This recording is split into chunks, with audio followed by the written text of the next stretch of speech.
we're going to go into a couple, I think, really important topics with Dennis. And Dennis has been with us going on 22 years. He is the best agronomist I know out there. There's two things he's going to talk about I think are very important to us. The first one is going to be this whole carbon movement that's happening in our world, let's put. Everybody is going to play in it one way or another. You can agree or disagree, but there's going to be a lot of money thrown at it. And people from Whole Foods to Walmart to aviation fuel to ethanol, and we haven't even thought of all the possibilities. So as Dennis will indicate to you, as a company, we decided to jump in with both feet, and we are going to be able to give our growers carbon intensity scores and then monitor it, and he's going to tell us how we do that. And we're going to do that by using the Haney test, et cetera, et cetera. So Dennis, enlighten us. So this carbon intensity score is really starting to gaining a lot of steam. There's a lot of talk about it.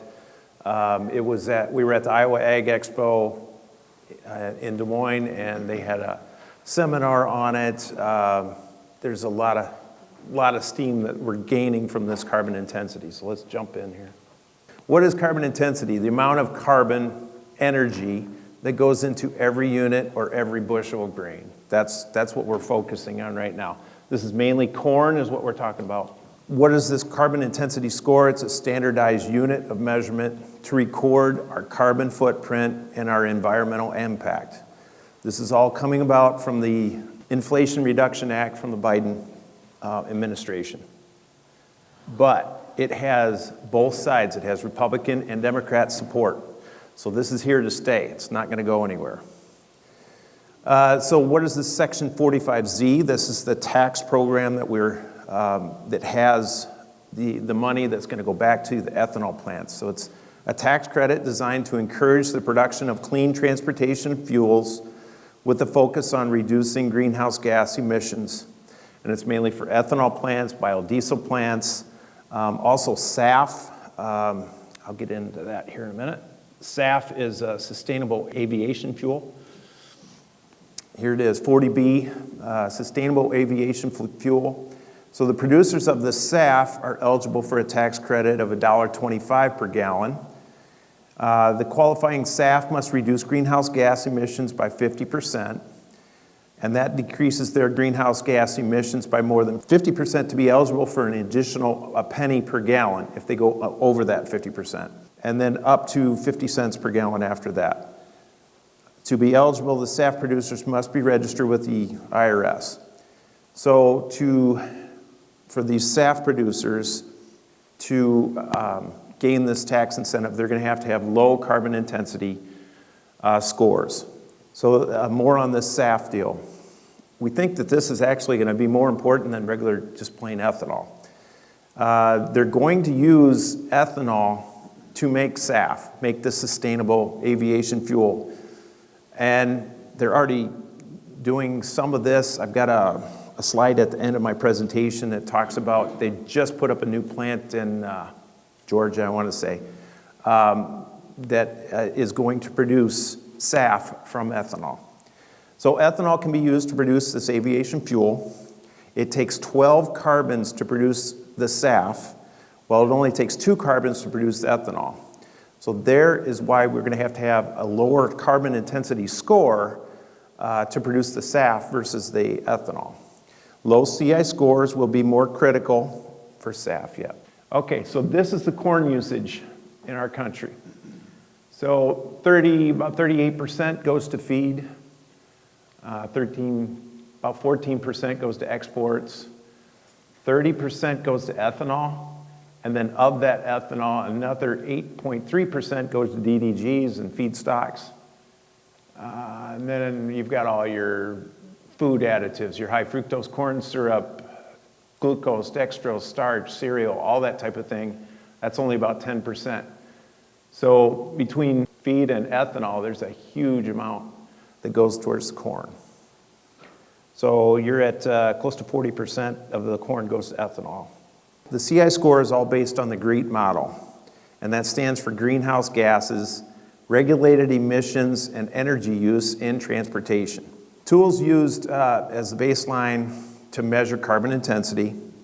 It was developed by the Argonne National Laboratory, and it was all based at the University of Illinois in Champaign, my alma mater. And the CI score is generated from this GREET model. So why is the CI score important to you?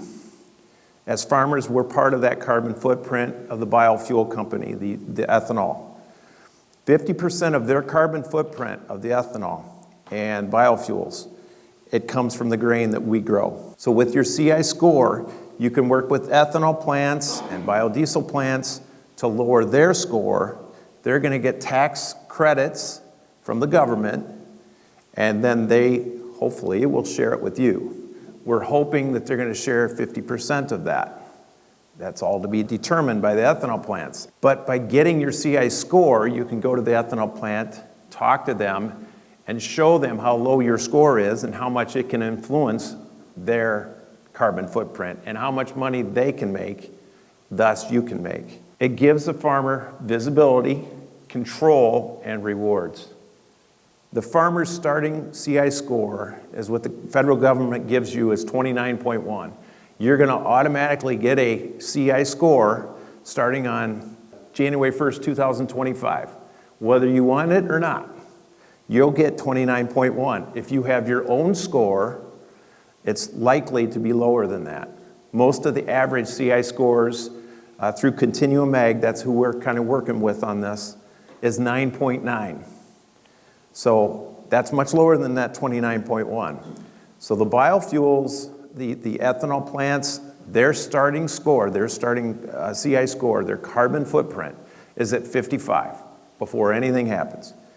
They need to be below 50 before they can start getting tax incentives.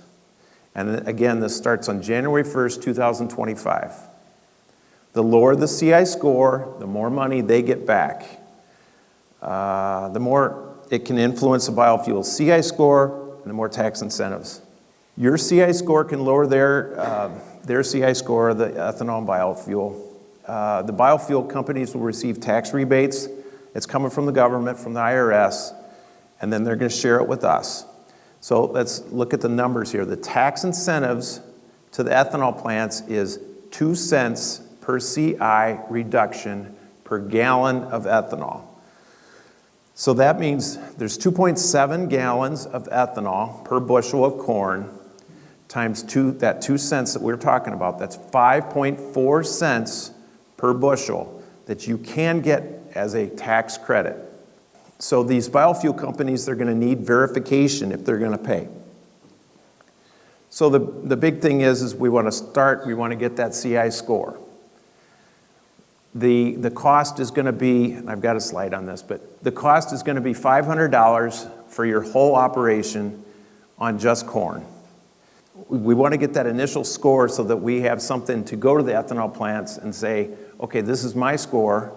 This is how much we can lower your score. What are you going to give me for it? Because they're going to know how much tax incentives they're going to get back. So $500 for your operation. You'll get that initial CI score, carbon intensity score. If the ethanol plant is going to, they're going to want verification.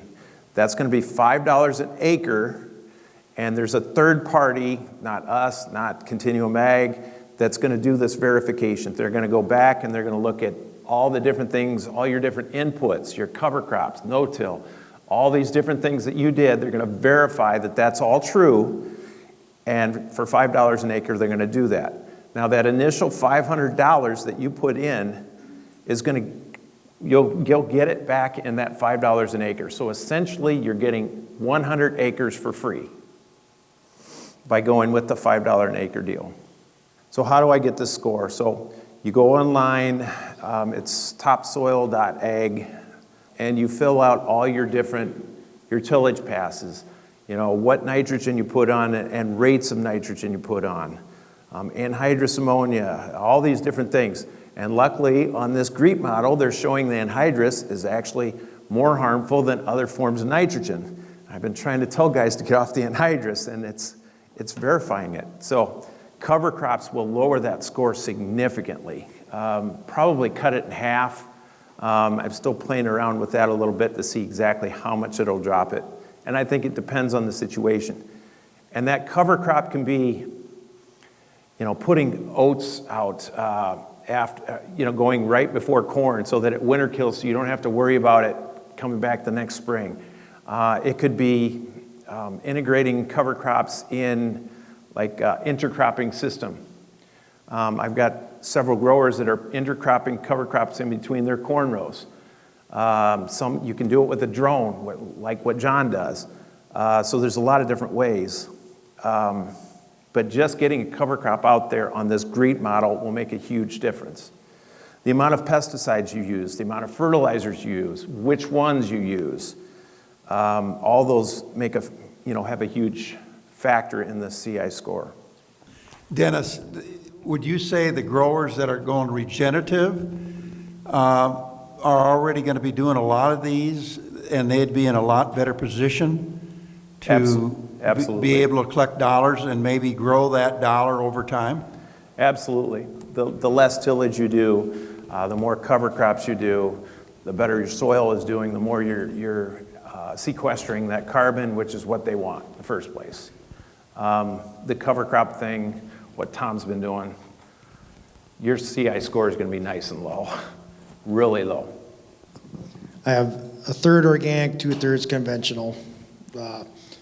Can I separate those farms? Yes. You can, okay. Yep. Because realistically, I would never take my organics Nope. corn spill out there anyways. That's so. right. You're going to get a lot more money on your organic than conventional, even with the low CI score and getting that additional incentive. But And do you think this tax laws are going to apply to like canning companies and large, livestock butcher, Yep. Jake is going to talk about Perfect. that next. Yes, that's coming. How soon? There's a lot of stuff that they're trying to figure out yet. It sounds like March they're going to have a lot more of this figured out, how it's all going to work,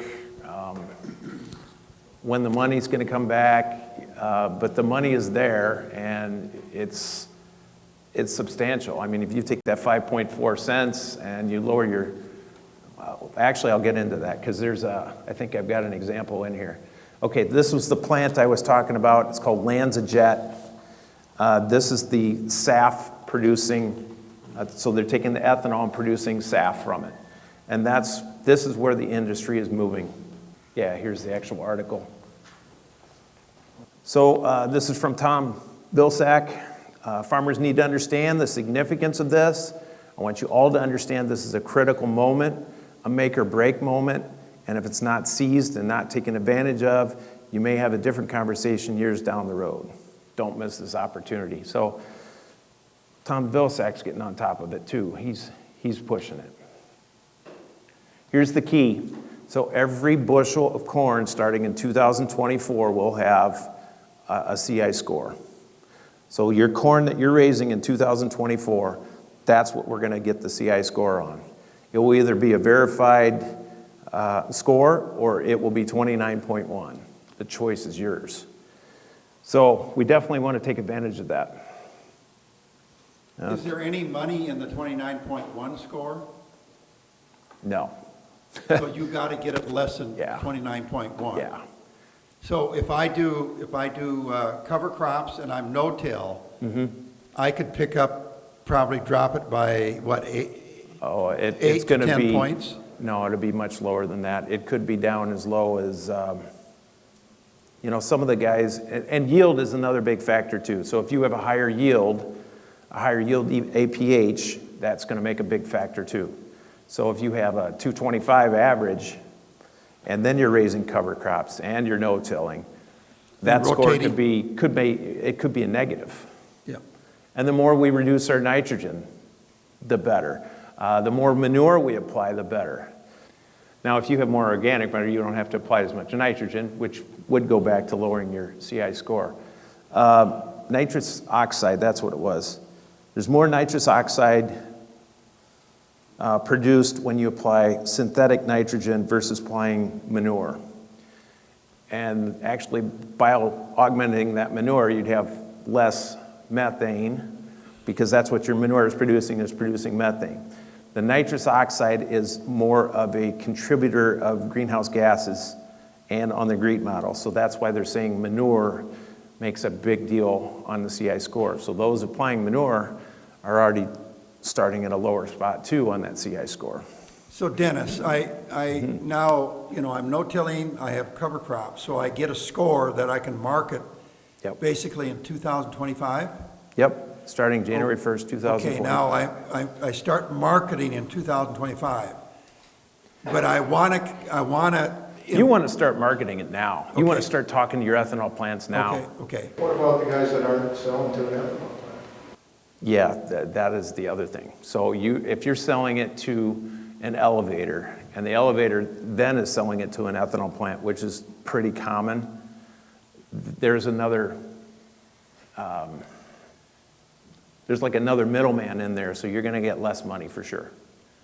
But it looks like even like the dairy industry is going to get involved. Yes, there's definitely, and that's where Jake's going to come in and talk more on the Now, okay, livestock so I side. do that and I get a score and I'm making a little money. Now, I want to go beyond that. I want to make more money. Now, do we then get into documenting through the Haney test what we're doing? You can document with the Haney test. That part of the verification doesn't necessarily count. But that will definitely, you can show it to your ethanol plants or whoever you're selling that grain to. Marketing livestock, if you have a Haney soil test, you can show that biological activity in that soil and how things change, all that good stuff. Basically, this is conventional growers learning how to Organic certify, Pretty much. keep your books organically, and prove what you've got. Yes. So it's going to be a pain in the butt, but it should have been doing 20 years ago. or It's more. not near as much of a pain in the butt as organic certification. No, It's not even close. it wouldn't be. But And I mean, actually, filling. They should have been doing this 20-some years ago at least. Yeah. Yep. And filling out the form it's pretty simple. There's a drop-down menu, and actually I was going to show it, but I think we're running out of time. But there's a drop-down menu, and you select, what your nitrogen is and how much you put on. And did you put manure on, and what was that rate, and what pesticides did you put on? All that type of thing. No-till, cover crops. And you don't have to specify what cover crop you put on or when you put it on or any of that type of thing. They just want to know, did you put a cover crop out there? If it grew for 2 months, they don't care. They just want a cover crop, which doesn't make sense to me, but it's the government, so It will change and improve over time, but. I'm sure it will. But what we have done is we're forming kind of a coalition with certain companies like Transparency Wise, Continuum Ag, and we have become a dealer of Continuum Ag, so we can tap into all their software to drive this. And that's what we're going to do. So we would be able to give you your carbon intensity score and then work with you to improve it. And I really believe that everything I see right now, from Organic Valley to professional dairies, they're all getting involved. This is a movement, and there's going to be money there. So you got to think, okay, how can I participate? So ultimately, is it going to give us 25 cents a bushel extra for our corn? I mean, what's the potential? So if you're at 5.4 cents per bushel, I had an example somewhere. It was like 1,500 acres of corn, and you had a CI score of 16.6. So it's not a great score, it's a decent score. And if you, so you take that 29.1 minus that 16.6, it's roughly 13 or so difference. So you take that amount, and it ends up being 67.5 cents per bushel. So if you cut that in half, if the ethanol industry takes their half, we take our half, the farmer takes your half, you're at 33 cents per bushel. But that's at a 16.6, and I know we can go a lot lower than that. not that. So with decent farming practices, you could probably get that at 10 or neutral. Oh, or negative, exactly, like Patrick said. One comment on that is we do not know what the elevators and the ethanol plants are going to do.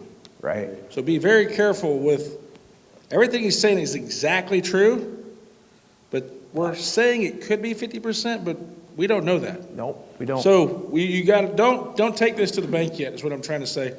And if you've been involved with crop insurance programs in the beginning, they start here and then all of a sudden they change the rules in the middle because the government's involved. Just make sure what you're doing is ethical, correct, and trackable and auditable. That is a very big key, because if you don't, I have a feeling there's going to be some people getting a lot of trouble over this one. That's a very good point. And we don't know if, like I said, we're hoping to get half. Yeah, I think that's fair. But is the ethanol plant going to give us half? The real thing on this is to get started with your documentation as quickly as possible. It's going to come down to almost every big industry is going to have to buy carbon credits or somehow navigate that pathway to become carbon neutral in the future. And so if you have your documentation in order at an early stage, you're going to be able to capitalize on those opportunities much quicker than everybody else. So that'll increase revenue exponentially. You're exactly right. You want to get ahead of the curve, because a lot of people are going to say, well, I don't think there's going to be any money in this. We're not going to do anything. We're just going to wait and see. Those are the ones that are going to be behind the curve. I think you do need to get out and you need to be proactive and figure out what your score is. Start there for sure. Take that to the ethanol plant, show what you have, or to the elevator. Maybe the elevator will have a program. That is, a lot of that is up in the air yet. So then your payment will be based on when you sell it. So like say if you hold 2 years of crop and sell it all in 1 year, you get like 2 years of carbon credits? Right now, it's only based on the 2024 corn crop. It's not based on the back. Like if you have 2 years of corn from before, it's not based on that. It's only starting right on this coming year. Yep. Does taking carbon credit money now have any effect on that? Possibly. And that's up in the air too. Patrick, what, you want to help answer that one? And Jake too. Something that the population really needs to be conscientious about is their carbon credit and who they sell that right to. If it's the ethanol plant, then you've sold that and it's gone. Yeah. And then the ethanol plant then has control over it and can sell it on top of that. So biodigesters, inputs, outputs, buying here, buying there, it all needs to be documented. And all I can say is be very cautious about how you go about selling those carbon scores and carbon intensity, because once you release your ownership to it, it doesn't come back. It's gone. It's not in your pocket anymore. So who then has control over that once you release that? If you sell your product to the ethanol plant, they may say, you can keep your score, we're going to take your grain, but if you relinquish that carbon score to them and sell it to them, then they own that and can market it from there. On those bushels. Right. On those bushels. So if you have a contract, make sure you read through it and figure out which way it's going to go. There's going to be a lot of fine print, and the best thing to do is to be very educated and studious about how you're doing your books and how you're going about selling this. This is just like your grain or any other commodity that you sell. Your carbon is going to be an extra on top of it. To add to that, I would not sell multi-year contracts right now. I would be very, very skeptical of multi-year contracts because everything is headed in this direction. I'll talk about it in a second. Like, you don't want to sign a 5-year deal right now and then in a year from now, because we've got a lot more knowledge coming, and there's a lot more programs coming, then you're going to go I just missed the boat on this thing. So I'm not saying not to do it, I'd just be very skeptical of a multi-year. Try to do it 1 year if you can. That's what I'd tell anybody I know. I would agree on that. There may be more money later on down the line, if they really push The this bottom way. line of this discussion is to inform you and start enlightening you on reality of where our industry's going and the fact that you can lean on us to help you, okay? Yep. You can lean on Dennis. And, I mean, we've been on top of this going to conferences. That's why Patrick is so knowledgeable, and Jan. So think about it. I think it's something all of you need to get involved with and start learning, reading. If you need help, call Dennis, and we'll help you the best we can get there. We can actually invite you on that website, and then it goes to your email, and then you go to that link, and then you can get your own CI score, and then it would go under us. So if you're interested, you got to let us know.